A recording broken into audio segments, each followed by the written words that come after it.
যদি এর আয় বি এর থেকে 15% বেশি হয় এবং বি এর আয় সি এর থেকে 20% কম হয়, তাহলে যথাক্রমে এ, বি এবং সি এর আয়ের অনুপাত কত?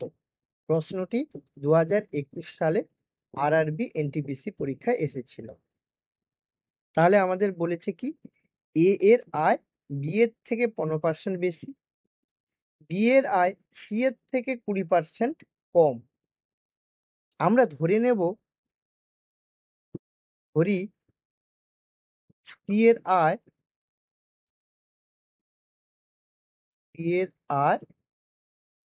100 টাকা।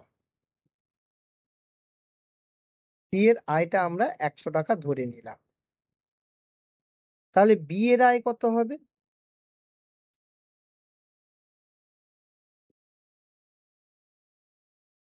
বি এর আয় হবে সমান, বলেছে সি এর থেকে 20% কম। 20% কম মানে কি? 100 টাকার উপরে 20 টাকা কম। আমরা সি এর আয় তো ধরেছি 100 টাকা, তাহলে 100 টাকার থেকে 20 টাকা কম হবে। তাহলে আমরা 100 টাকা থেকে 20 টাকা বিয়োগ করে দেব। তাহলে আমাদের বি এর আয়টা হবে কত? 80 টাকা। এবার এর আয় কত হবে?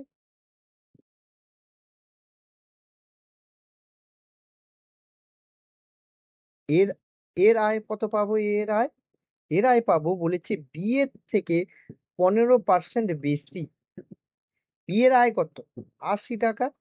তাহলে 80 গুণিত 15% বেশি মানে 115 বাই 100। এটাকে আমরা কাটাকুটি করব। 2 4 2 5 5 10। তাহলে আমাদের কত হবে? আমাদের হবে 23 4 কত? 92 টাকা। তাহলে এর আয় কত আমরা পেয়ে গেলাম? 92 টাকা। তাহলে এ, বি এবং সি এর আয় পেয়ে গেলাম। তাহলে এ, বি এবং সি এর আয়ের অনুপাত কত হবে? তাহলে আমাদের এখন এ, বি ও সি এর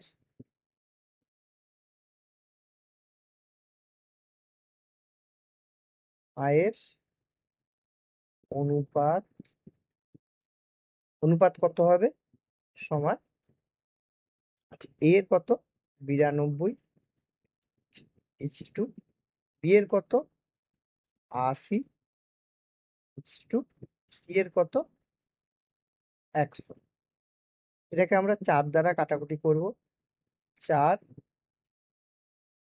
23 4 20 এবং 4 25। তাহলে হবে কত? 23 টু 20 টু 25। এটাই হবে আমাদের অনুপাত, অর্থাৎ এটাই আমাদের অ্যান্সার। আচ্ছা, আমরা নেক্সট প্রশ্নতে চলে যাব।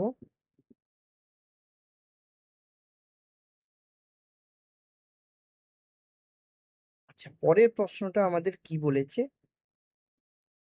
একজন ব্যবসায়ী 50 টাকা, 20 টাকা এবং 30 টাকা মূল্যের 3 রকমের বাদাম 2:4:3 ওজনের অনুপাতে মিশ্রিত করলেন। তিনি মিশ্রিত বাদাম 33 টাকা প্রতি কেজি মূল্যে বিক্রয় করলেন। তার লাভের হার কত? প্রশ্নটি 2018 সালে ডব্লিউবিসিএস পরীক্ষায় এসেছিল। তাহলে কি বলেছে? যে ব্যবসায়ী 50 টাকা, 2 টাকা এবং 30 টাকা মূল্যে 3 রকম বাদাম কিনেছে এবং ওই 3 রকম বাদামকে তিনি 2:4:3 ওজনের অনুপাতে মিশ্রিত করলেন এবং ওই মিশ্রিত বাদাম উনি 33 টাকা প্রতি কেজি মূল্যে বিক্রয় করলেন। এবার আমাদের লাভের হারটা বের করাতে হবে, লাভ কিন্তু নয়, লাভের হার বের করাতে হবে। আচ্ছা, আমরা প্রথমে ধরে নেব ধরি তিনি প্রথম প্রকার বাদাম 2x পরিমাণ মিশিয়েছেন, দ্বিতীয় প্রকার বাদাম 4x পরিমাণ মিশিয়েছেন এবং তৃতীয় প্রকার বাদাম 3x পরিমাণ মিশিয়েছেন। এগুলো আমরা পরিমাণ ধরে নিলাম। এখন এই তিনটা বাদামের ক্রয় মূল্য কত হবে? এই তিনটা বাদাম তিনি কত টাকায়, মোট কত টাকায় কিনেছেন, অর্থাৎ আমরা ক্রয় মূল্য বের করাবো। আমাদের তাহলে ক্রয় মূল্য কত হবে? আচ্ছা, 2x প্রথম প্রকার বাদাম তিনি কত টাকায় কিনেছেন? 50 টাকায় কিনেছেন। মানে এই 2x ইন্টু 50 টাকা করে, তাহলে 50 যুক্ত দ্বিতীয় প্রকার বাদাম কত টাকা দরে কিনেছেন? 20 টাকা দরে। তার মানে এটা হবে আমাদের 4x ইন্টু 20 প্লাস, আচ্ছা, তৃতীয় প্রকার বাদাম কিন্তু আমাদের কিনেছেন কত টাকা দরে? 30 টাকা দরে। মানে আমাদের হবে 3x ইন্টু 30। আচ্ছা, তাহলে এটা হবে আমাদের কত? 100x প্লাস এটা হবে আমাদের কত? 80x প্লাস এটা কত হবে আমাদের? 90x। এটা ক্রয় মূল্য। তাহলে এখান থেকে আমরা কত পাবো? 270x টাকা। আচ্ছা, এবার আমরা বিক্রয় মূল্য বের করাবো। আমরা বের করাবো কি? বিক্রয় মূল্য। তাহলে আমাদের বিক্রয় মূল্য কত হবে? আমাদের 3 প্রকার বাদামের মোট পরিমাণটা কত? মোট পরিমাণটা হবে আমাদের কত? 2x plus 4x plus 3x। এটা আমাদের বাদামের পরিমাণটা, 3 প্রকার বাদামের পরিমাণ। এবং এই 3 প্রকার বাদামের পরিমাণটা কত টাকা দরে বিক্রি করেছে? 33 টাকা দরে বিক্রি করেছেন, ইন্টু 33 সমান কত হবে? এটা হবে আমাদের 9x ইন্টু 33। এগুলো সব টাকা আমাদের সমান হবে আমাদের কত? 297x। তাহলে আমরা ক্রয় মূল্য পেলাম এবং বিক্রয় মূল্য পেলাম। আচ্ছা, তাহলে আমাদের লাভ কত হবে? আমাদের কিন্তু লাভের হার বের করাতে বলেছি। লাভের হার বের করানোর আগে আমরা লাভটা বের করে নেব। লাভের পরিমাণটা কত? তাহলে হবে 297x বিয়োগ 270x টাকা। তাহলে এটা হবে আমাদের কত?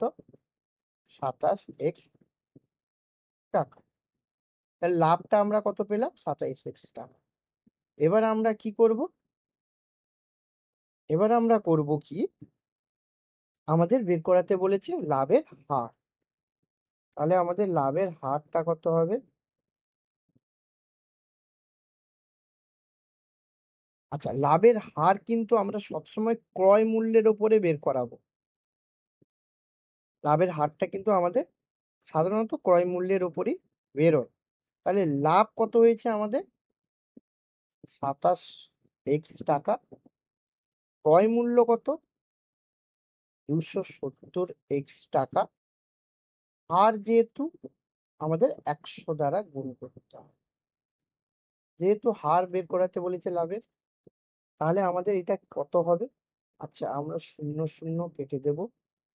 আচ্ছা, 27 কেটে যাবে, x x কেটে যাবে, তাহলে আমাদের থাকবে কত? 10%। তাহলে আমাদের লাভের হার কত হবে? 10%। মানে এটাই হবে আমাদের অ্যান্সার।